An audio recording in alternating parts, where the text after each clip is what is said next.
Sziasztok! Én újra Rikerkel vagyok, és most egy T-flip-flopot szeretnék nektek bemutatni, és hát tulajdonképpen minden gombos dologra lehet használni. Én most itt egy zombi apokaliptikus helyre használtam, na. Itt, nézzétek meg, most nyitva van, megnyitva a gombot, lehúzódik, és már nem is tudnak jönni. Én még így mellékesen csináltam a ház, hogy legyen.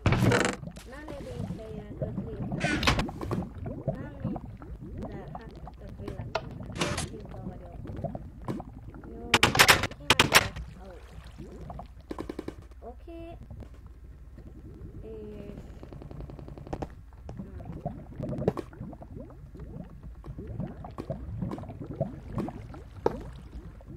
jó.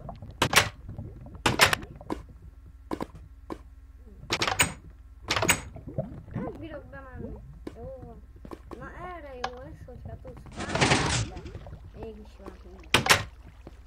Azért valami rá lesz. Na, oké, akkor ez lenne itt maga a T-flip-flop. Gyerektem, nagyon egyszerű.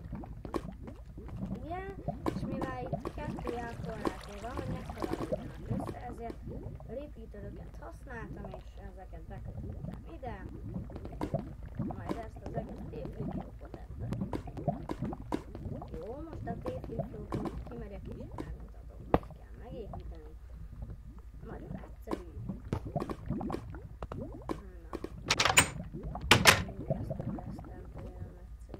Na jó, akkor itt kiásunk egy darab blokkot, abba elhelyezünk így egy fákját. Így rakunk oda egy ragacsos dugattyút, meg oda is. Ide rakunk egy blokkot, és tulajdonképpen erre csináljuk ezt. Ide rakunk egy fákját, hogy mindkettő jel alatt legyen. Tetejére redstone szépen el lehet vezetni gomba, hát vagy 2-be, hát én most csak 1-be fogom megtenni.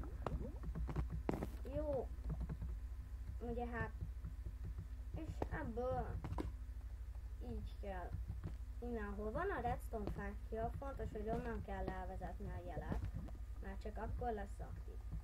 Na ugye, én most itt tesznek, csak egy világító blokkba rakom bele. Na és megnézzük, hogy hogyan működik. Ugye megnyomom a gombot, ezek aktívak lesznek, lekapcsolnak a fákják, mindkettő áthúzódik, jelen esetben az egyik áttolódik, és akkor azóta mondjuk most éppen a fákja fölé lett, szóval az jel alatt lett, és a redstone jelet kapott abból a blokkból, és elvezetődött a kivezetésbe. És ez szépen bármeddig